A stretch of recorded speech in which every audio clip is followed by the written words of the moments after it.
Sabemos que usted entrevistó a Molotov. ¿Cómo fue?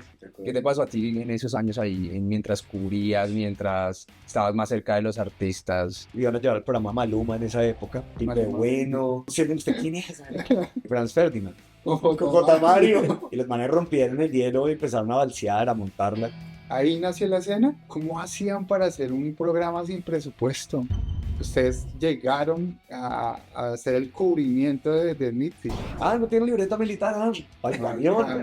Caso fue que duramos 2 días allá en el cuartel y no nos querían dejar salir. ¿Qué pasó con Canal Capital en un cubrimiento? Ustedes tuvieron como problemas con ellos, ¿no? Dígalo. Yo sabía usted para dónde iba.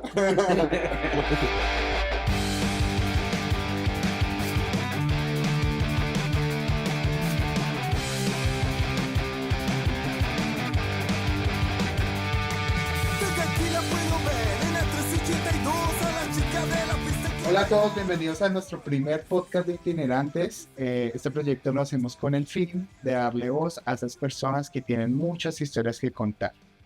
En el día de hoy tenemos la fortuna de tener un amigo de la casa, una persona que hace parte también de este proyecto, ¿sí o no, viejo Cris? Sí, hola Juancho, ¿cómo vas? No, tremendo, nuestro primer podcast con un gran invitado, abrimos el día de hoy. Él es realizador, productor, músico. Bueno, ha tenido la fortuna de entrevistar grandes artistas como Molotov, Café Tacuba, Franz Ferdinand. Franz Ferdinand, Ilia Curiaquén de Valderramas. Bueno, sin más ni más, vamos a darle la bienvenida a Cristian Plaza. Bienvenido, Cris. Cristian, Juanca, muchas gracias. El primer capítulo de Itinerantes, el podcast. Así es, ¿qué más? ¿Cómo Chévere. va todo? Bien, muy contento de este nuevo proyecto, de hablar de música, que es lo que nos gusta. Historias que están guardadas por allá en el archivero desde hace muchos años, ¿no? Y que si no se traen a tiempo presente, se olvidan. A mí ya hay un montón de cosas que no recuerdo bien. Bueno, Cris, nada, para empezar, cuéntenos cómo fueron sus inicios con la música, cuándo fue ese primer contacto con la música. Bueno, la música, yo tuve como ese primer acercamiento en primaria en el colegio muy chiquito por una banda de guerra, la banda de guerra del colegio. Y me llamó bastante la percusión, me llamó bastante la atención la percusión, y logré entrar al grupo de guerra, a la banda de guerra del colegio, y me empezó como a gustar. Ya después, pasados los años, bueno, no, las influencias sí empezaron, digamos, por casa. Tuve la suerte de tener un hermano mayor, entonces, pues imagínate, 1995, un pelado que ya está más o menos en 10º, 11º bachillerato y tiene contacto con gente que está compartiendo y cambiando música en esa época, a finales de los 90, y empieza a llegar a nuestra casa con Pantera. Me acuerdo que fue de los primeros cassettes que tuvimos en la casa, que fue el Vulgar Display Power. Claro, y además que en esa época la música se escuchaba de otra forma, ¿no? Se escuchaba y se compartía y se conseguía de otra forma. No era tan fácil como ahorita, que usted pone en internet y encuentra la música que quiera, la banda que quiera, la canción que quiera. Había que buscarla, había que como que tener un parchecito de melómanos. Habían sitios también en Bogotá donde vendían música. Entonces mi hermano empezó a llevar buena música a la casa, empezó a llevar, me acuerdo mucho también que fue importantísimo en la época del colegio, que fue el ataque del metano de la etnia. Chaco de Kuriaki, Red de Café Tacuba, bueno, de Nirvana, de Metallica, de Marilyn Manson, que por esa época también estaba como muy de moda, por decirlo así. Y ya con el instrumento, yo soy baterista, estuve mucho tiempo batería, aún sigo tocando, afortunadamente, en bandas, la batería. No bien, pero igual. No bien, ahí haciendo el ridículo, todavía 20 años haciendo el ridículo con las baquetas. Eh, pero entonces ese acercamiento sí fue en una iglesia cristiana. Entonces iba allá con mi familia, no sé qué, y había un grupo de jóvenes tocando música cristiana. Y en la batería había una pelada que era la hija del pastor de la iglesia, que estaba buenísima, y tocaba una chimba. Entonces yo vi que al final de uno de esos cultos, y oye, no, que me encanta la batería, que si da clases. Y mi móvil inicial era acercarme a ella, y después de la primera clase quedé enamorado, fue la batería. Y ahí empezó todo. Una banda que como que me inspiró, lo llevó a hacer música, de que usted escuchó esa banda y dijo, quiero hacer música. Pues no particularmente una, varias. Sí, Sí, Metallica, Metallica. Metallica en esa época estábamos intercambiando el álbum negro,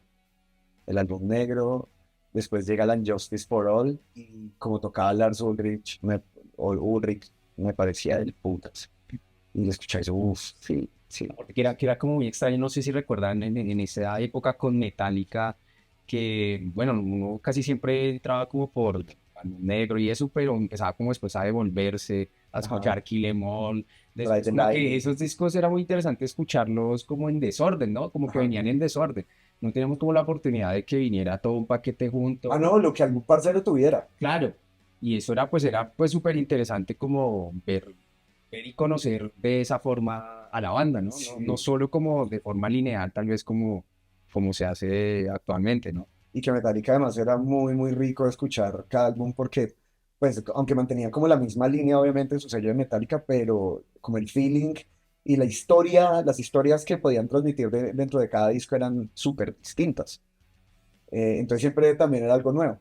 Ya después de los años fue que se vino a poner como con mucho productor comercial y como que la gente, como el Saninger, creo que ahí empezó a hacer cortocircuito con el público, pero pues claro, descubrir los álbumes de Metallica y sacar las portadas y toda una chimba. Yo creo que era para mantenerse como vigentes, pero pues igual estuvo bueno, Sí, estuvo bien, sonaba bien, pues era más industrial, ¿no? Juanchito yo sí tuve la época de Metallica, es que Metallica, Sí, sí, sí, claro, Claro, claro, es influencia. Metallica muchísimo, aunque yo me iba más por el lado del punk, claro, del hardcore, pero Metallica era una de las bandas Referentes para claro, todos, claro. claro.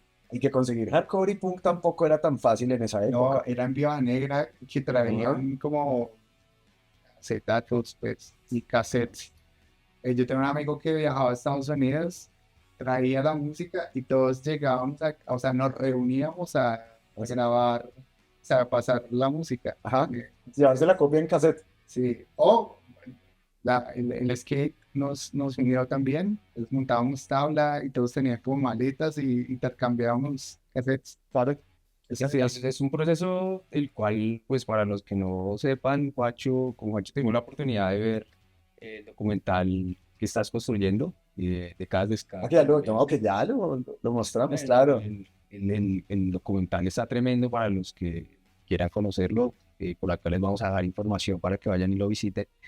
Y ahí hablaban acerca de algo muy importante y era, en esa época uno tenía que ser digno para que le intercambiaran la música, para que le regrabaran el cassette. Sí, o sea, las posibilidades eran muy limitadas para uno conseguir esa música. ¿Cómo les tocó a ustedes esa parte? Pues, no, pues en los parches de skate, pero sí había gente como que decía, le cambió el corn por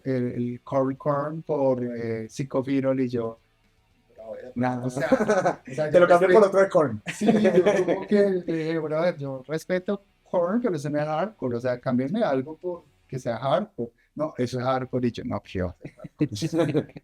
No, pasaban ese tipo de cosas. Lo que decías de ser digno, no ser digno, como que esté en la misma línea, ¿no? Sí, claro, lo tomé la frase del documental que realizó Chris. Muchos amigos se quedaron con esa frase. Esa frase la dice Germán Martínez de Crápula, que también se comieron toda esa época. El man también dice que lo mismo, que llegaba el amigo con discos que traía de su viaje a Estados Unidos o bueno, fuera del país, y llegaban todos los parceros a sacar la copia y todo, y aprovechar a quemar todo, pero claro, la música se convirtió en una moneda de cambio. A mí me pasaba algo así con el ska. Entonces lo mismo, no me vas a cambiarme un cassette de Scatalites por uno de escape. Sí, Está chévere y todo, pero no, no, espérate. Si te paso una Scatalites, tienes que pasarme otra joya. claro. Y así empezaba como a moverse, y las formas de moverse la música. Claro, eran tesoros, ¿no? O sea, Había gente también muy celosa. Yo tenía muchos amigos como, no, no, pero eso me lo puede grabar. No, no, no, si yo no estoy, no. Ajá. No, vaina así. Es como, marica, préstalo. No, no, no.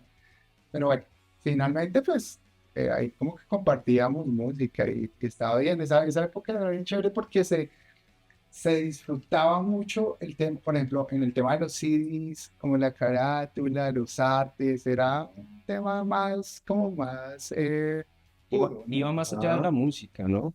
Un producto un poco más completo. Sí, sí, sí. Porque yo siempre tengo un dicho que es que la música debe verse como se escucha y se debe escuchar como se ve. Entonces era muy chévere también ver, ahorita que mencionabas Korn, me pasaba mucho con Korn, que uno ponía, sacaba el disco de la caja, y mientras lo ponía sacabas el cancionero y las fotos y quién lo produjo y dónde lo grabaron, y en qué estudios y cuánto tiempo.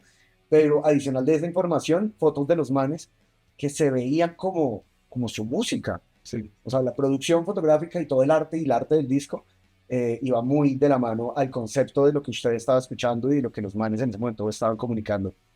Entonces se complementaba bastante ver el cancionero y ver el arte del disco con escucharlo.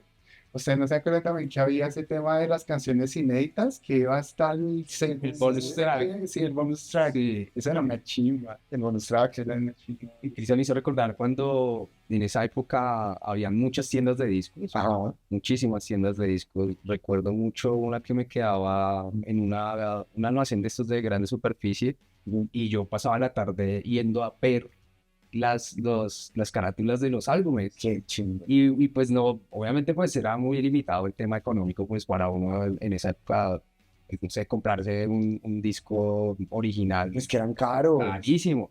Entonces, pues, no sé, me entretenía mucho viéndolos, y pasaba uno las secciones y vea discos, y vea discos, y vea discos, y bueno, pues más adelante, obviamente, uno los tenía, ¿no? Pero eran como pequeños tesoros, ¿no? Y esperando a ver, digamos, usted en qué momento se descuidaba la disco, la rumbita. Claro, usted no le regalaron bonos de eso. Bueno, viejo Cris, nada.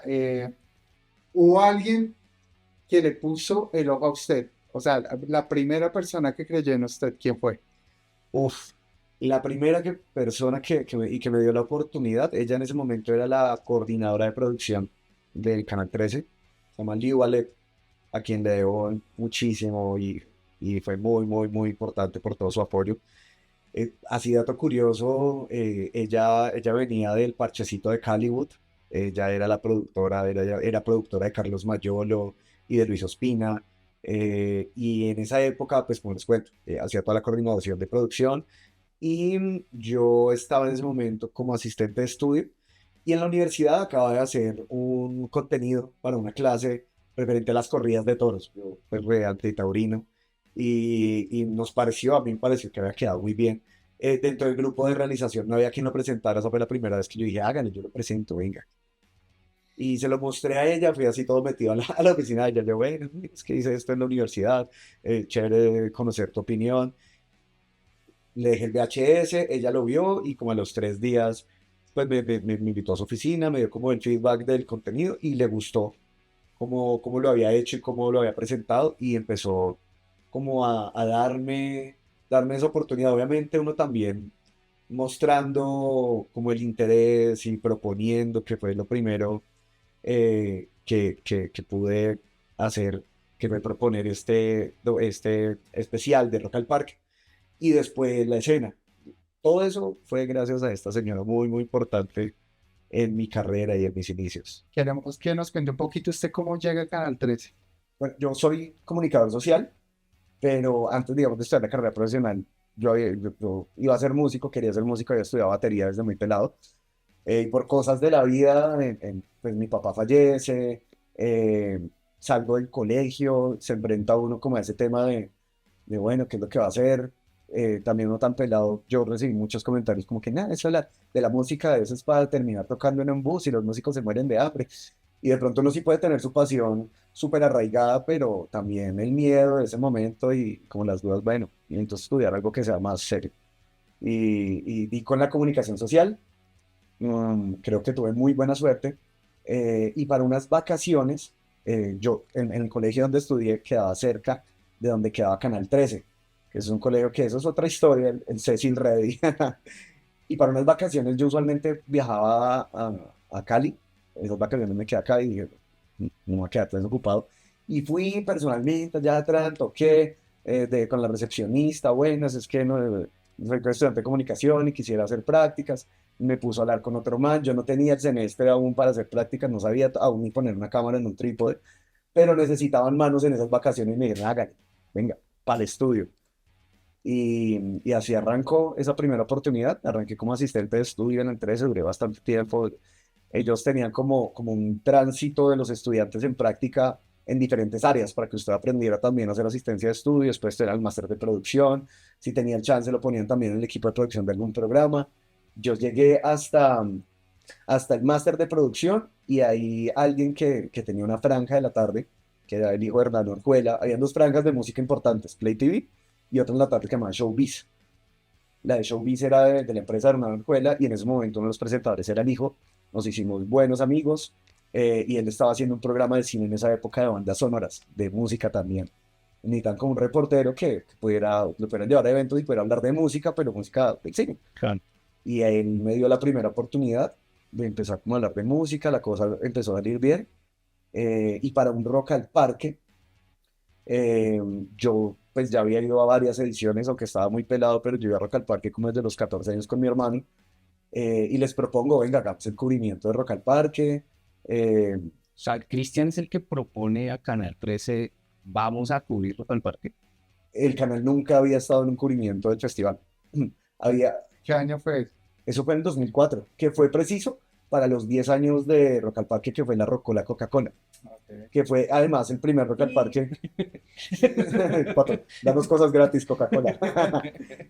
Que además, en serio, también fue raro para todos los fans de Rock al Parque porque era la primera edición que tenían patrocinio de empresa privada. Entonces hubo una apertura importante, también hubo más apertura en medios. Nosotros hicimos un piloto antes que era contar la historia de Rock al Parque, que se llamó De Camino a Rock al Parque. Y ya ahí el Instituto de Cultura y Turismo, que era quienes manejaban la vuelta, como que listo, los manes están haciendo contenidos alusivos al festival, acreditémoslos. Y allí fue nuestra primera vez, o la primera vez de Canal 13. Nos dieron 2 acreditaciones. Ok. ¿Cómo hace su cubrimiento de Rock al Parque con dos acreditaciones? Imagínate, y la tecnología de la época, ¿no? Con una cámara Betacam, que para los que no saben eran cámaras de televisión enormes, con unos cassettes así, y cada cassette duraba 30 minutos, entonces tenías que llevar además 2 maletas llenas de cintas. Nos mandaron a la guerra. Pues no había más, era eso, O no hacer nada. claro, y muy chistoso porque también la alimentación corría por cuenta como de una cortesía con una empresa de pizza, con Domino's Pizza, no me acuerdo, y estamos botando marcas a lo que Sí. Y entonces uno llegaba ya con su valecito en cualquier momento del festival y comía su pisita y seguía grabando. Una época muy, muy chévere, en el 2004. Qué chimba. Oiga, sabemos que usted entrevistó a Molotov. ¿Cómo fue eso? Sí, ese Ah. fue ese. Además que estaba como en su momento Molotov. En ese momento estaba como en su, donde jugaron las niñas, ¿no? Fue después. Ah, ok, ok. Ya los conocíamos aquí por donde fueron los niños. Ok. En ese momento venían promocionando el sencillo de Amateur. De Amateur. Tenía un videoclip increíble. Tiene un videoclip Tiene medio chip, una chimba. increíble, sí. Muy noventero. No, es increíble, me encanta ese videoclip. Y entonces los manes venían promocionando eso y fue en ese Rock al Parque. ¿Y qué pasó? O sea, ¿cómo se dio eso, güey? Usted, o sea, ¿usted cómo llegó a ellos? ¿Cómo los abordó? ¿Cómo fue?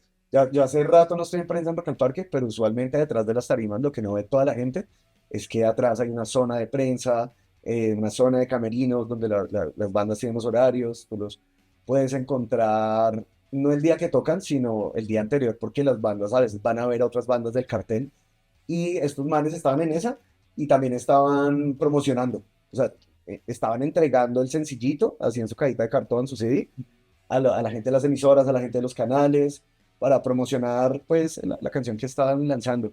De pronto, en ese momento, los integrantes de la banda no eran tan reconocidos. Molotov sí ya era una banda muy, muy conocida acá. Claro, no había redes sociales, ¿no?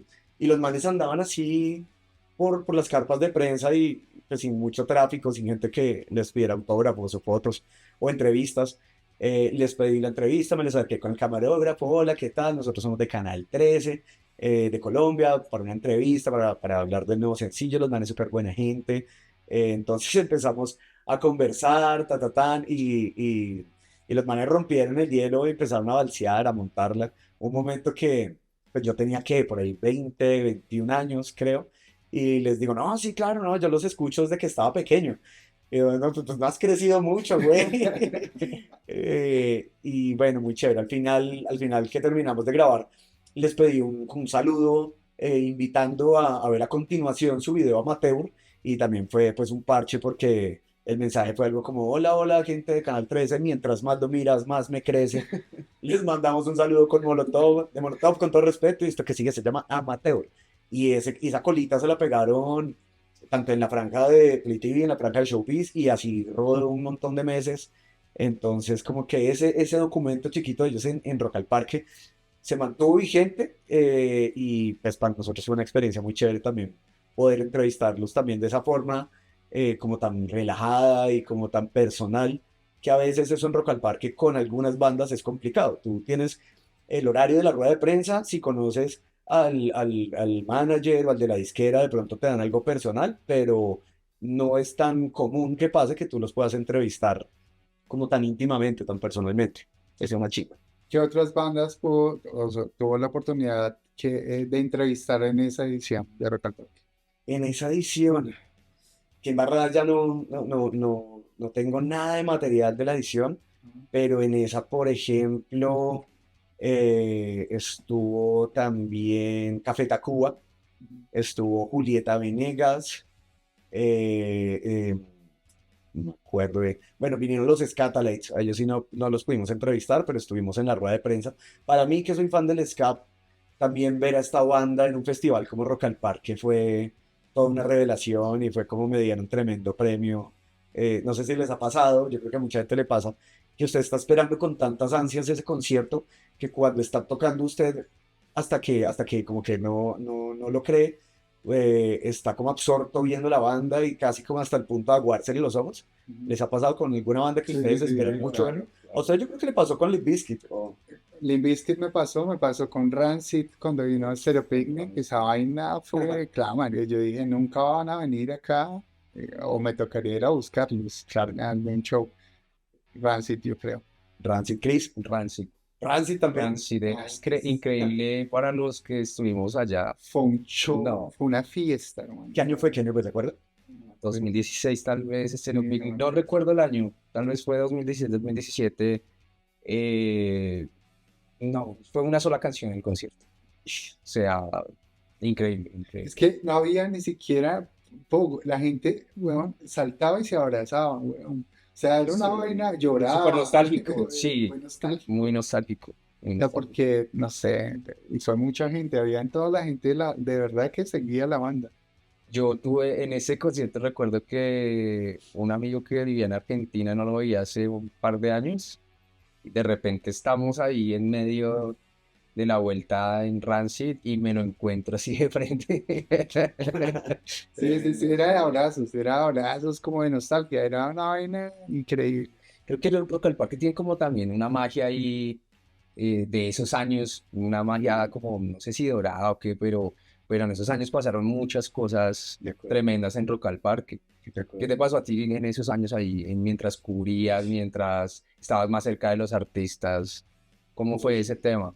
Pues también como siempre he sido tan melómano, para mí poder combinar mi pasión con la música, con mi carrera y que además de los géneros periodísticos, a mí el que más me gusta definitivamente es la entrevista, eran los 3 días más felices del año para mí.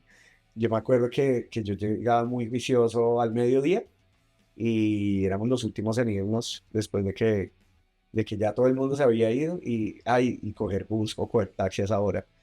El que se deja coger saliendo de un Simón Bolívar, después de la última banda, se ve obligado a llegar caminando hasta Transmilenio en la 30 o a coger taxi en la 26, pero uy, esas caminadas tenaces. Pues un hecho histórico que fue la granizada.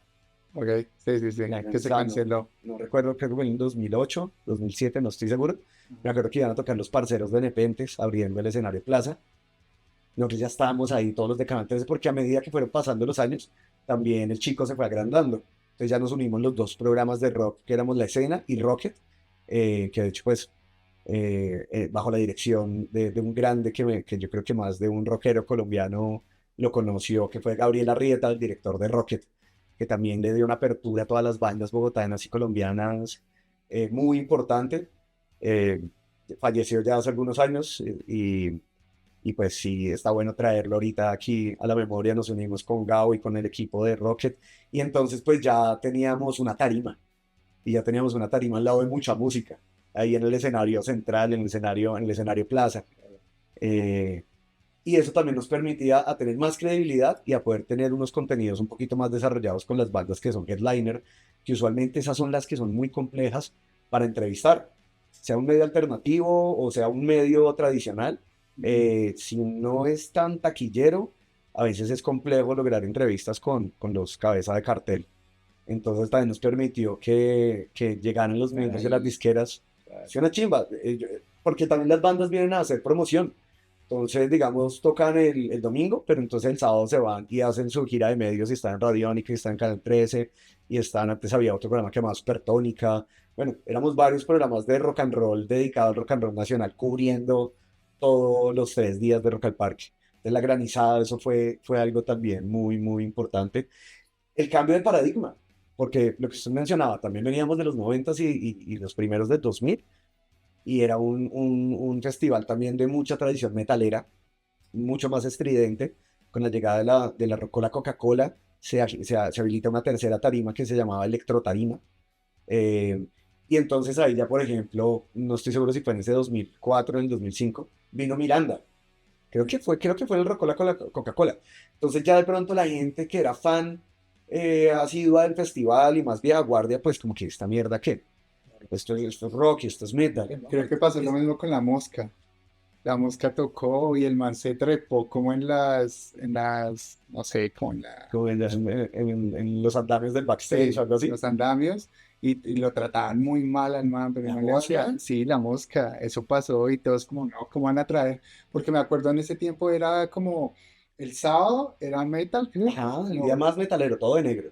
y el domingo punk, no El me domingo acuerdo, ya había era colores y era ska. sí. Y el último día era como ya diferentes Alternativo, propuestas, sí. sí, eran diferentes como propuestas. Ujú. Creo que es que, no sé si recuerda que, claro, a todos nos tocó en Rock al Parque que era partido en la media torta Ajá. y Ay, sí, ya me de ahí viene el origen de pronto de esos matices un poco más puros, ¿no? Claro, claro, pues también es el reto inicial de usted juntar a todo ese público bogotano, que habían punqueros, hardcoreeros, metaleros, y creo yo que antes eran como la gente como mucho más pasional a estos movimientos alrededor de la música. Entonces, pues si es el día del metal, ¿qué hace aquí un escatero? Claro. O cómo me van a meter Miranda el mismo día que toca Neurosis. Pero eso también hace parte como de ese cambio de paradigma y también de la inclusión de la música, pues en últimas también es el festival como la vitrina más importante del país con el que muchas bandas sueñan con estar ahí. Pues creo que hay lugar para todos. Sí. Bueno, ¿y qué pasó después de este cubrimiento? Ahí nació la escena del Canal 13. Ahí nació. Ahí ya nos dieron la oportunidad y dijeron, bueno, pero después del primero, en 2004. Sí, sí. Entonces volvimos todos al Canal 13 a editar, papá. Pues yo todavía estaba muy pelado, entonces editar, llegar con una pila así de tacanzo a una sala de edición, pues para mí eso también fue un reto, pero hicimos 2 especiales de 1 hora que salieron muy, muy bonitos. Y ganó público y ganó engagement, por decir sí, en ese momento, y tuvo una apertura de público. Entonces ya Canal 13 la gente lo empezaba a ver, no solo para ver la franja de videos, sino para qué está pasando con las bandas locales. Entonces, pues después de este primer Rock al Parque, hablo otra vez con la directora de producción, y como que pues se evidencia una necesidad que no hay un programa de rock en la franja del canal, y que además ya estaba consolidado como el canal musical y el canal joven de Colombia. Usted está mamado de ver novelas o de ver magazines o esto, y llegaba a la universidad a hacer trabajos y ponía Play TV. Tengo muchos amigos que hacían eso, conozco mucha gente que me ha contado. Y entonces dijeron, bueno, sí, hace falta un programita de rock, y la escena era solo rock nacional. Entonces también tenía como una cabida muy importante para las bandas que estaban haciendo música acá, porque pues también, eso en gran medida fue inspirado por mucha música. Yo tocaba en una banda de ska y sabía lo complicado, lo casi imposible que era estar en mucha. Claro. Y pues bueno, es que nosotros creemos con mucho y eso era el MTV de aquí. Claro, y los shows que hacían en vivo, que eran en vivo, El toque. los de mucha música, todos queríamos estar allá. Me acuerdo, Todos yo queríamos vi a estar allá. Ultraje, no. Ese día fue increíble. Hay cosas increíbles que uno se encuentra por ahí en YouTube de esos primeros clips de mucha música en vivo. Sí, sí, sí. Yo a veces me veo todavía capítulos del siguiente programa en YouTube y hay una de crítica televisiva que precisamente creo que es Morfonia. Y Morfónica, algo así. Morfón es una chimba, y el baterista sí, pues, un gran baterista que mame Gregorio Merchant. Y como que los manes están viendo ahí, estos manes que todos drogos y con su tiki, un balseo, pero entonces era muy importante para como nosotros nos enteramos y como consumíamos música y sabemos qué estaba pasando. Y pues para una banda estar en mucha música, una entrevista era muy difícil. Tenías ya que tener un disco, y entonces ahí había una oportunidad y había un espacio, y precisamente todas las bandas empiezan a llegar a la escena porque más teníamos secciones. Entonces no tienes demo, bueno, pero igual ven y al menos tienes MySpace, conversemos. Y esa era la forma en la que las bandas empezaron a mostrarse, empezamos a escenar también videoclips de bandas locales que no entraban a rotación ni en mucha música, ni en Play TV, ni en shows. Entonces solo los veías en la escena. Ok. Yo tengo una pregunta que creo que todos nos hacíamos en ese momento. Nosotros decíamos, estos manes deben ganar un billete. Claro, O sea, así ni lo podemos traer acá. además, no. Además, Yo por eso me quiero traer. además porque eran como los influencers de ese momento, ¿no? Eran Claro. como los influencers de ese momento. ¿Ustedes cuánto ganaban? ¿Cómo sobrevivían? O sea, ¿cómo No, era ese claro, ¿cómo sobrevives? Sí, o sea, ¿Cómo sobrevivió? Con los bonos de Dominos toda la semana. Sí, marica. Algo así. desayuno, pizza, almuerzo, pizza. Pizza hawaiana, ya en la tarde pedíamos una napolitana. Uy, pues es que era complicado porque pues no teníamos, digamos, un pautante directo. Entonces era más un espacio que nos abría el canal, para aprovechar también pues la franja y hacer producción in-house, pero no había un pautante ni había nadie que lo patrocinara. O sea, pidíamos como de pura misericordia del canal, que nos llegaba como un pago por allá cada 3 meses. Eh, pero, por ejemplo, eso se veía reflejado en las formas de producción. Usualmente, pues, el equipo periodístico de un canal anda en una minivan, en un carro, y lo lleva y lo trae, o el invitado lo recoge y lo lleva al estudio. Nosotros no teníamos nada de eso y tocaba hacer canje publicitario. De pronto para las nuevas generaciones, no sé si sepan, o la famosa cortesía. Y pues nuestras cortesías eran con Chivas Tour Colombia, para podernos ir a grabar los programas. Recuerdo uno muy chimba que fue con Alerta Camarada y estaban estrenando el disco Somos Uno. Y pues ese día el transporte de nosotros era una chiva de Chivas Tour. Fuimos a recoger a la banda ahí al centro, ellos estaban por la Candelaria. Y nos fuimos, la entrevista la íbamos a hacer en el Parque Simón Bolívar, porque por esos días ya venía Rock al Parque, entonces como la conexión que iban a estar y además estaban estando disco. Y pues también era una experiencia chévere para las bandas, nosotros por toda la 26 con los de Alerta, escuchando el nuevo disco a todo volumen, En lo más colombiano, el vehículo más colombiano que existe. echando humo por la 26. Menos mal fue Alerta. Imagínese por ahí otras de esas bandas innombrables de esa época montadas en la chiva. Que no, yo no chivo, no me subo ni de fundas. No, menos mal fue Alerta. Y los manes se lo parcharon. A mí me surge una duda, ¿cómo hacían para hacer un programa sin presupuesto? Complicado.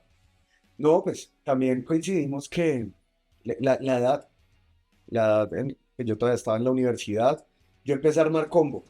Entonces, primero armé combo con alguien que era muy amigo mío, que era el Rolo. Eh, me lo llevé y bueno, el man nunca había presentado, no tenía absolutamente nada que ver con el tema audiovisual ni con medios de comunicación, pero sabía mucho de música, le gustaba la música y éramos muy parceros. Entonces, ¿qué vamos a hacer? No, pues hágale, vamos a grabar, vamos a hacer esto. Eh, Investiguemos bandas, busquemos invitados.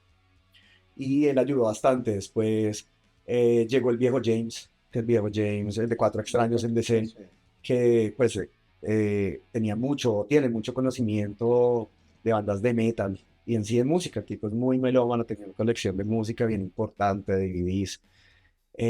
Y era el asunto como más conceptual. Nos reuníamos, hacíamos nuestro consejo de redacción, y estructurábamos todo el programa, mirábamos también como que teníamos cercano, de que podíamos echar mano.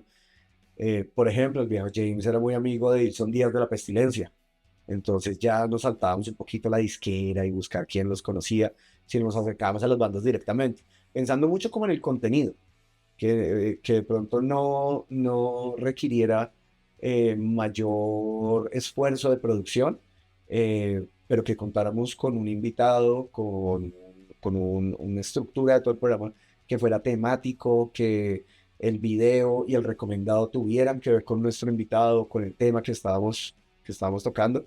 Creo que era más eso, como ese trabajo de corazón pasional, también como desde una curaduría, si se quiere decir así, procurando en ser lo más eficientemente económicos posibles.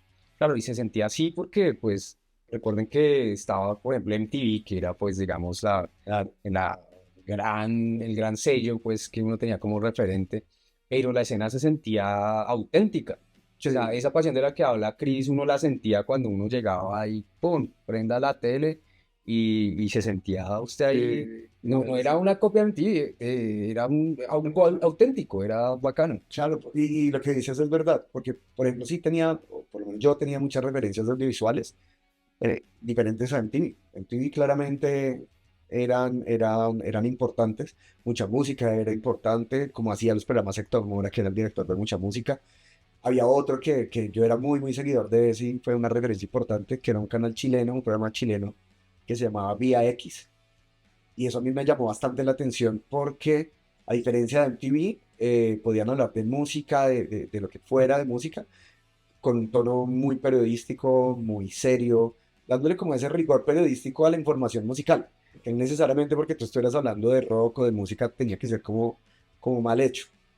Entonces, esas influencias y asumirlo periodísticamente con esa visión fue importante. Lo otro también, que obviamente contábamos con al menos con los recursos del canal.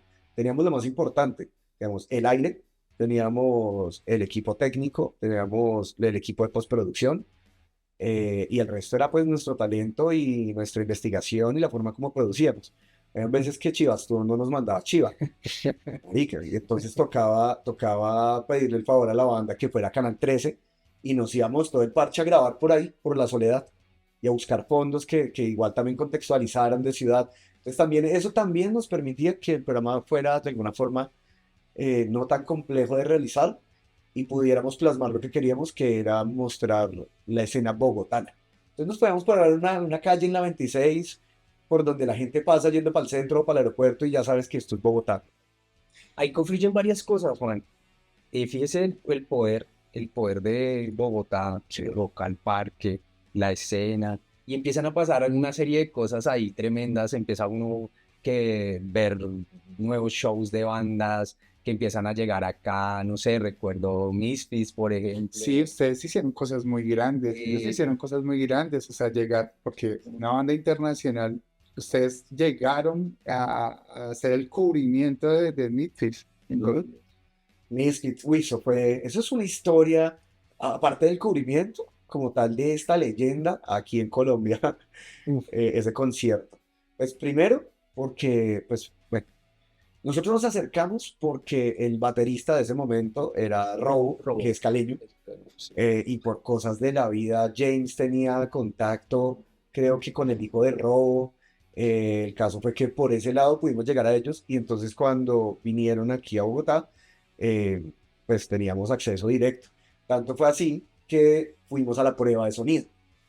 Y la prueba de sonido, en ese momento, no sé si a ustedes les ha pasado, que es como esos momentos incómodos o como que uno se siente mal, pero pues tú no hiciste nada, es como por otra persona. Eh, Trajeron a estos manes que pues sabemos que son hasta influencia de Metallica. Claro. Y los traen primero a un sitio que de día funcionaba como restaurante. Eso creo que quedaba como por la 13, como con 50, 45, no estoy seguro. Se llamaba como Pergamino Restaurante Bar, algo así. No era un escenario para traer a Misfits. Pero bueno, los manes, un parche, porque ¿Qué año fue? no recuerdo. Porque yo estuve en el 2006, que fue en Teatrón, Ese no. pero no recuerdo, no, es que yo he escuchado la historia, Cristian nos va a dar detalles, pero yo he escuchado esa historia que está contando Cristian y hubo dos conciertos, Sí, uno fue el de Teatrón y el otro fue este. el de Pergamino. O sea, no es un mito, sí es verdad, o sea, tocaron ¿Verdad? en Pergamino. No, y es histórico porque ese día además tembló. Estábamos en plena prueba de sonido de los Misfits. Y primero los manes como una tarimita como de 3x3. Igual, los manes, pues, bueno, a ver, le vamos, y empiezan a probar y empieza a temblar. Y encima de ellos había un andamio de luces que se veía que estaba peligroso y se veía pesado. Y empieza a moverse así. No. Y ya, y los manes seguían tocando como si nada. Lo último sí fue como que no, la cosa no se ve muy segura para dónde tocar. Y nos salimos ahí a la séptima con los Misfits un día entre semana a las 3 de la tarde.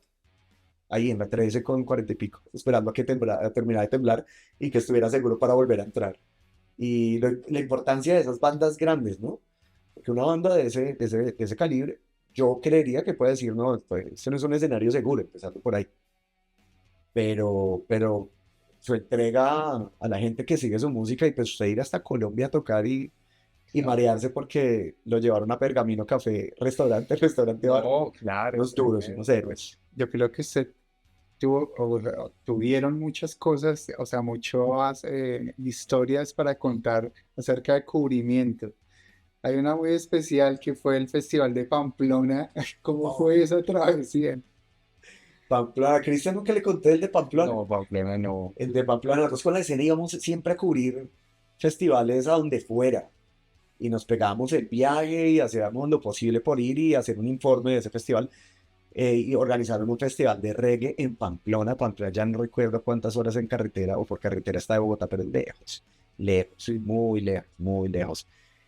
Y entonces la organización puso un bus, viejo, un bus que se veía tampoco muy seguro. Oye, la escena del rock and roll de esa época Era más seguro la chiva. era más segura. Chivas Tour era una chimba, weón. Sonaba hasta la pintura. Y en ese bus íbamos bandas y medios. El caso fue que, bueno, viajando de aquí para allá muchas horas, finalmente llegamos allá y había un problema como en el organizador con el sitio donde iba a ser el concierto y como que le cancelaron nosotros ya todo el bus estando allá. Y entonces el man allá con todos los músicos, con todos los invitados en un hotel, buscando un sitio en Pamplona donde hacer un festival de reggae. Entonces duramos allá 2 días, no sé, nadie daba respuesta, no sabíamos qué hacer. Al último se logró hacer y nos regresamos para Bogotá después de 2 días, si no estoy mal, fue el tercer día. Un viaje otra vez larguísimo de camino a casa y llegando más o menos por Boyacá, en Arcabuco, que hay un batallón de infantería, si no estoy mal. Pues estábamos en diciembre y estaban en pleno en pleno reclutamiento de gente. Ah, no tiene libreta militar, para el camión. Para el camión, y pues yo venía en un bus con puros rastas, No, mechudos, y todos veníamos vueltos mierda de 3 días. eran dulce para ellos. Uf, pues no, esos manes hicieron así. Dijeron Navidad, nos enguacamos. Y pues, man, nos bajaron, Yo tenía mi situación militar en orden, pero se me había perdido el carnecito, la libreta. Entonces, bueno, mijo, no tiene carnet, para abajo del bus, y me dejaron junto a Leo Rúa, que era el bajista de Voodoo Soldiers, el marica, con sus drelos hasta por acá. Y nos dejaron solo los dos y el resto del bus para Bogotá. Entonces yo me fui a hacer el cubrimiento con en ese momento el practicante, que de hecho era, que en paz descanse, Mario Molina, un gran amigo de la central, publicista también, Marito. Con Marito nos fuimos para ese cubrimiento y Mario pudo seguir. Entonces le dije, marica, avísele a mi familia y hablen en el canal a ver si pueden hacer algo por mí, por favor. Ese día nos quedamos allá dándole el reclutamiento en un camión del ejército por todo Boyacá. El caso fue que duramos 2 días allá en el cuartel y no nos querían dejar salir. Que hasta que no, pues, demostráramos, pero ellos tampoco se comunicaban con el batallón aquí en Bogotá, donde uno tiene la tarjeta o la libreta. Casi fue que a lo último, pues, de Canal 13 movieron harto, el papá de Leo Rúa también movió como todos sus contactos, nos lograron dejar ir al tercer día, a Leo casi le quitan la rasta, estaban entre ellos allá diciendo a ver quién se llevaba ese carambola, quién le cortaba. Feriando la tranquilidad. Claro, juraban que este man Nada. no tenía su situación militar y que lo iban a dejar allá. Y los manes, yo voy por esos drenes. Finalmente no, pues se quedaron mamás y nos pudimos devolver para Bogotá. Mi amigo con sus drenos completos. Esas odiseas que hay detrás de los cubrimientos, ¿no? Sí. Lo que pues muchas veces no se sabe, ¿no? Todas esas historias que justamente es lo que queremos traer acá. Y más cuando usted trabaja en un programa así. Porque, por ejemplo, cuando también fuimos muchas veces a Altavoz, a Ibagué Ciudad Rock, pero íbamos en condición Canal 13 de esa época, que nos tocaba prácticamente como de nuestros recursos. Pero pues si usted se va con otro medio de comunicación, pues creo que son menos las peripecias. Sí, claro. pero eso también era lo bonito de esa época. Pero yo creo que eso los hizo crecer muchísimo, o sea, los hizo ser lo que son hoy día como profesionales, ¿no? Usted aprende a producir con pocos recursos y eso creo que le da a uno una recursividad importante más adelante en la forma de hacer las cosas, que tampoco uno puede vararse por no tener la última cámara. Que lo ideal es tener buenos equipos, pero pues si no, esto es lo que hay. Hay una historia que nos gustaría que nos contara. ¿Qué pasó con Canal Capital en un cubrimiento? Ustedes tuvieron como problemas con ellos, ¿no? ¿O qué pasó ahí? En Rock al Parque. Lo que En pasó. Rock al Parque, uy, Bacho está re bien enterado. Está demasiado. Bacho está bien enterado. Tiene amigos en Capital. Obvio. Ellos fueron los que me pasaron los datos. El Va a ver pasado. si es verdad o no. Uy, eso fue para un Rock al Parque, creo que fue de los últimos que yo alcancé a dirigir para Canal 13. En ese momento ya teníamos Fly y teníamos unidad móvil y entonces podíamos estar haciendo ese cubrimiento allá mandando informes en vivo todo el día. Había algo importante que es que los derechos oficiales de transmisión, de la transmisión del festival, los tenía, no sé, yo me imagino que todavía Canal Capital y la infraestructura y las cámaras, todo es de ellos. Usted puede ir a hacer su cubrimiento y está ya todo el día y entrevistando y haciendo informes y haciendo pues, todos los contenidos referentes al festival, no transmitiendo. Nosotros como que aprovechamos un poquito ese vacío que, pues, que implicaba hacer una transmisión y que un cubrimiento. Y el asunto era que nosotros no podíamos, digamos, ponchar la tarima o estar transmitiendo lo de la tarima por más de un minuto seguido. Entonces nos inventamos algo como para poder estar en vivo toda la tarde, porque queríamos sacar el máximo provecho. También era un esfuerzo importante en producción y en recursos humanos y en recursos técnicos que estaba haciendo el Canal 13 y nosotros queríamos aprovecharlo al máximo. Entonces hicimos contenidos pregrabados, hicimos noticas de las bandas que venían por primera vez para que los televidentes antes de verlos en vivo dijeran, ah, tenemos un contexto de quién estamos viendo, que era importante y que consideramos que no lo veíamos en otros medios. Pues la cosa resultó tan bien que al parecer como que mucha gente empezó a ver nuestro cubrimiento que la misma transmisión oficial. Entonces pasó sábado, ah, no, bien, pasó domingo, ya como que todo el mundo estaba pegado en Colombia viendo la transmisión de Canal 13, el cubrimiento. El último día, como que ya el gerente de Capital llamó al gerente de Canal 13 y tuvieron ahí como un pedo entre ellos. El caso de que ya la conciliación, como que listo, no va a pasar nada, pero ya no más. Y nosotros estamos allá felices, y bacano, de último día Rock al Parque, vamos a coronar. Y no, pues nos hicieron bajar, apagar cámaras. Ya, se acabó la tarima del Canal 13 el último día, Wow. por eso. ¿Hasta qué año estuvieron con la escena del Canal 13? Nosotros estuvimos del 2004 al 2008. Ese fue el último. Ese fue el último. Porque después igual yo seguí trabajando en los cubrimientos de Rock al Parque, pero digamos para otro programa que me quedé presentando en el 13. Luego también fui colaborador de la revista Shock en dos ediciones del festival. Entonces por ese lado, personalmente pude seguir vinculado como preso, pero pues la escena, al igual que todos los programas de música alternativa que se emitían en ese momento en Canal 13, pues todos fueron cancelados el mismo año. ¿Y cómo llegó a Shock? Shock era un referente, ¿no? O sea, sobre todo para informarse uno acerca de lanzamientos, un montón de cosas, tenía una reputación tremenda. Sí, El impreso, o sea, había cosas muy, muy chéveres en Shock. además que uno coleccionaba las revistas, ¿no? En ese momento era un referente de música muy grande. Claro.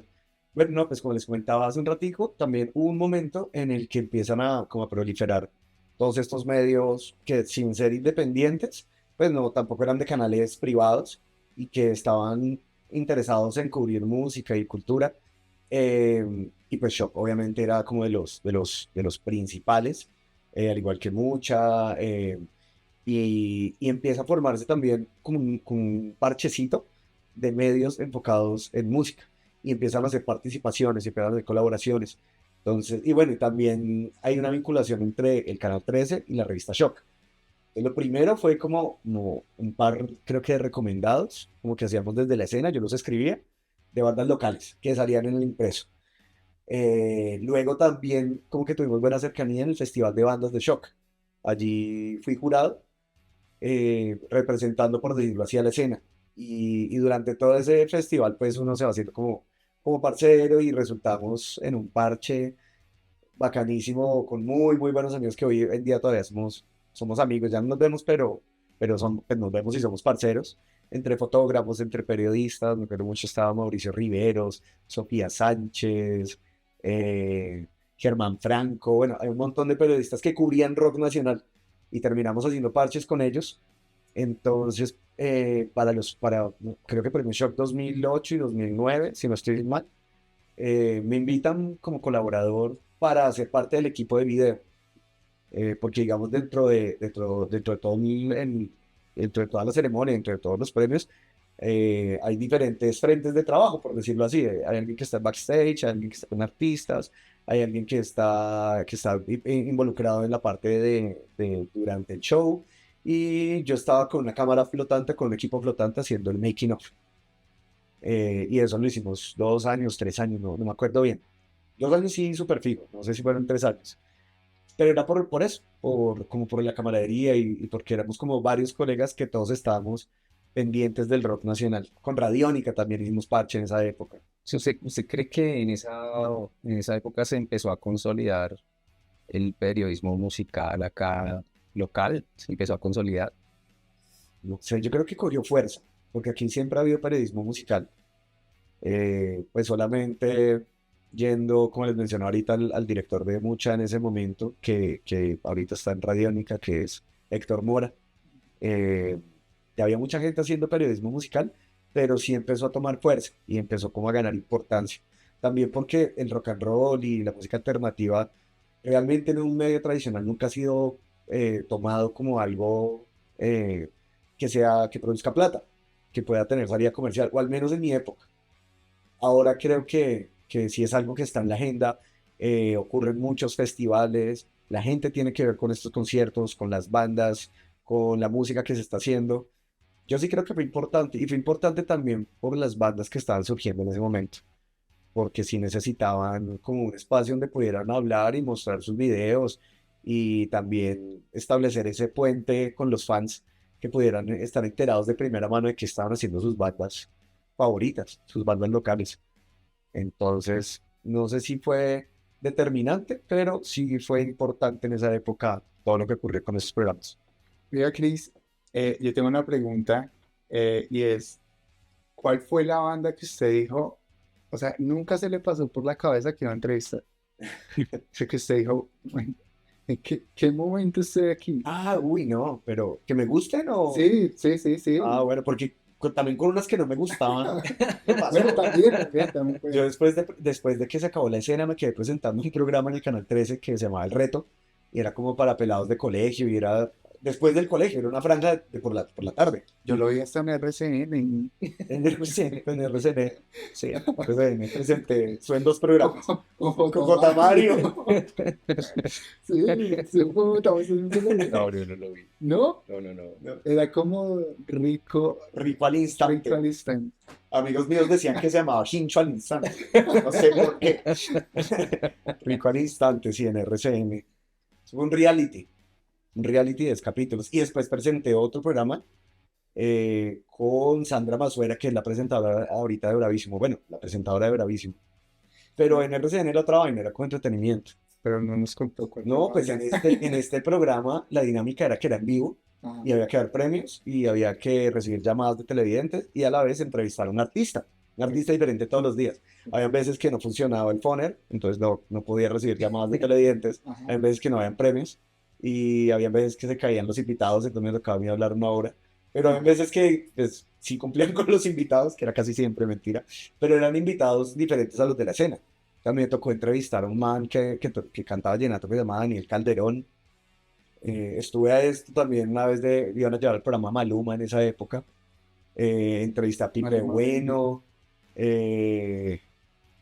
Sí, no me acuerdo, pero mucha gente de vallenato y de música así tropical, que a lo último era un parche la entrevista también, porque fuera de cámaras y antes de la entrevista como que, oye, no, yo no sé mucho de vallenato, pero No sé nada de usted. no sé usted quién es.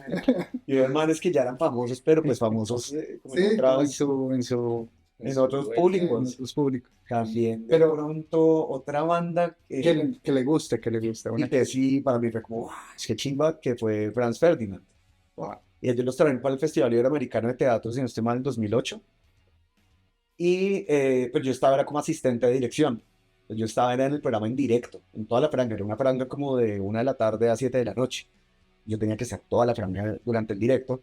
Y como los comediantes de Franz Ferdinand para tocar en Carpa Cabaret, eh, hacía parte del festival y como que, oiga, vamos a entrevistarlos, pues si nosotros somos los del canal del festival. Venga, pero ¿y de las reporteras quién sabe algo de esta banda? Estaba Sofía y estaba Juliana. Y ella, no, pues, o sea, chévere, pero no tenemos ni idea de la banda, no sé qué. Y el director, pues, que además era amigo mío y era también como un mentor, eh, sí sabía que yo venía a hacer programas de música y sabía de música y hacía contenidos de música. Como, venga, Cristian, ¿le gusta Franz Ferdinand? Y yo, sí, claro, me encanta. En este momento, de hecho, acaban de sacar un último trabajo, me lo compré. No me importa. Para el tequila, En la el carreta 2003. del tequila. Y nos fui bien, entonces en la van, y pues yo no me iba muy bien con el inglés, y Juliana sí, entonces ahí hicimos la dupla, entonces yo le boté todas las preguntas, y llegamos allá, total los manes súper queridos. La entrevista en últimas por temas de técnicos, solo se la pudimos hacer a Alex Capranos, que es el vocalista, pero ahí estaban pues el resto de la banda, y pues resultó ser además bien agradable, porque una banda internacional tan famosa como era en ese momento Franz Ferdinand, En esa época. y que resultara ser hasta mucho más sencilla que muchas de las bandas que uno usualmente... Dígalo. Sí, sí. ¿Qué No me me acuerdo. ¿Qué me mandas acá? No, mentira, a mí creo ¿Por que qué sí. artistas? Bueno, está bien. No, yo siempre he tenido, creo que buena suerte con los que entrevisto, los artistas. Ya, Chris, sabemos que también entrevistó a Escape, güey. Ajá, sí. Escape, ¿cómo se dio ese cubrimiento? Y sé que ahí empezó todo el tema de su proyecto de itinerante. ¿Cómo fue eso? Bueno, no. El primer proyecto que hicimos con Itinerante, que por eso, digamos, de alguna forma también nació, fue para los Toreros Muertos. Ok, No, mentira, incluso fue la Tokyo Ska Paradise Orquesta. Después, al tiempo, los Toreros Muertos con los Prisioneros. Escape pasó hace 2 años. Y les hice como un contenido directamente hablando con la banda. Y, y pues bueno, era estar con ellos durante toda su estancia prácticamente aquí en Bogotá. No era solamente el día del concierto, sino desde el aeropuerto, la prueba de sonido, salimos con ellos a caminar a la Candelaria. eh, Porque de pronto a mí en itinerante y como realizador creo que estos espacios fuera del backstage y fuera del escenario permiten otra visión del artista y otra visión de la banda, quitando esa palabra de lo íntimo, sino de pronto de la cercanía y de la sencillez y como del mundo real en el que se mueve el artista. Y esta es una banda que usted sí busca, ve muchos contenidos de conciertos y ellos tocando, pero muy poco contenido hablado e interactuado con ellos. Entonces tuve como esa fortuna, porque además pues también es una banda que me ha gustado mucho. pero le pasó algo con ellos, ¿no? Yo sabía usted para dónde iba. Cuéntenos qué pasó. Estaba, lo que les digo, estaba haciendo, la idea era registrarlos pues mucho tiempo. Sí, Y pues es un video también cuando son bandas tan numerosas, porque usted habla con el manager, habla en este caso con Pul, que es el vocalista. Yo inicialmente me hablé fue con Iván, el baterista, también después con José, el guitarro, y como que ellos, como que entre ellos y con el manager sabíamos lo que itinerante y lo que yo estaba haciendo ahí con ellos. Pero otros de la banda, no, como Chiquitín, que Chiquitín es el trompetista que después le dicen Chiquitín, una mole enorme. Casualmente tiene fama de ser un poquito como el más mal geniado de la banda. Chiquitín tiene un carácter fuerte. Y como que al man no le habían bien dicho qué era lo que estábamos haciendo. Y era una vaina que ya habíamos hablado meses antes. Entonces, pues para el man era raro y como incómodo tener a mí a un personaje grabando todo el tiempo. Y entonces el man voltea a mirar y yo, estaba así almorzando. Y entonces ya habían tocado y al siguiente día nos quedamos de ver con ellos y con los Lendacaris Muertos, que era la banda telonera con los que ellos venían. y nos encontramos ahí en el lobby del hotel y yo ahí ya estaba, era pendiente de los Lendacaris y estaba hablando con Iván, el guitarrista, y con Aitor, el vocal, y estábamos ahí conversando, plan, y ellos son muy parceros, con Chiquitín y con otros, y con Josemi. El caso fue que llega Chiquitín al parche, se pone a hablar con ellos, y pues yo lo estaba grabando a ellos. Pues este man ya el último ya está en puta, ¿eh? Hostia, y tú ya deja de estar grabando de una buena vez, que me cago en la leche. Y eso que todo el mundo me fue así del Hilton, como que, ¿qué pasó? Y yo así, yo creo que la grabación se puede como empaque cámara y ya, y paré de grabar. Me quedé ahí otro rato y ya después le explicaron otra vez, "Oye, chiquitín, pero el tío está, le pedimos que diera el registro completo, pero un parche, pues, pero cositas así como que a veces pueden pasar en las grabaciones, y eso pasa en las bandas famosas y en las bandas no tan famosas, que a veces también cuando uno va a hacer un registro en una banda, es importantísimo que todos estén en la misma dinámica, porque, pues porque si no van a haber ese tipo de problemas. Sí. O la típica, uno como realizador que espera que le diga algo chévere en algún momento de algo que les ha pasado aquí en Bogotá y lo estás grabando y al contrario como que, ay no, pero no me grabes. O usted también hablar con el mismo manager o con el líder de la banda y saber quiénes son los que más hablan en la banda, quiénes son los que realmente en medio, porque hay bandas que no todos hablan en medios de comunicación, y usualmente el vocal o el guitarra. Entonces fue un pequeño malentendido chiquitín, lo siento. Oiga, Cristian, gracias. No, Qué buenas ustedes. historias, hermano. No, chimba, chimba poder hablar de música. Hace rato que queríamos este espacio y vamos a seguirlo haciendo y vamos a ir hablando de música y vamos a seguir viniendo aquí a la casa de Juancho a gorrear almuerzo. Regálame pollo asado. Bueno, pues bienvenidos itinerantes. Este espacio pues está hecho para hablar de música, para que la pasemos bueno, para hablar de muchas historias como las que nos trajo Chris. Van a venir pues muchas cosas tremendas. Esperamos que se queden con nosotros, síganos acá en nuestras redes sociales, se las dejamos por aquí, bueno, por Sí, aquí en tenemos la Instagram, pantalla. Facebook, todo. Mercho, venimos es con toda. Y pues gracias, Chris, de nuevo. Qué No, placer muchas tenerte gracias. acá y que hagas parte de este gran proyecto. Vamos, vamos adelante, que este es el primero de itinerantes. Vamos a hablar mucha música y vamos a estar itinerando. Por ahí nos van a ver en conciertos y nos vamos a encontrar en Bogotá. Y no se olviden de décadas de ska Bogotá. Claro, tienen que estar pendientes de nuestras redes porque muy probablemente hagamos una próxima proyección para que vayan y nos acompañen. Y nos vemos en los conciertos y nos vemos en la escena bogotana. Itinerantes, gracias.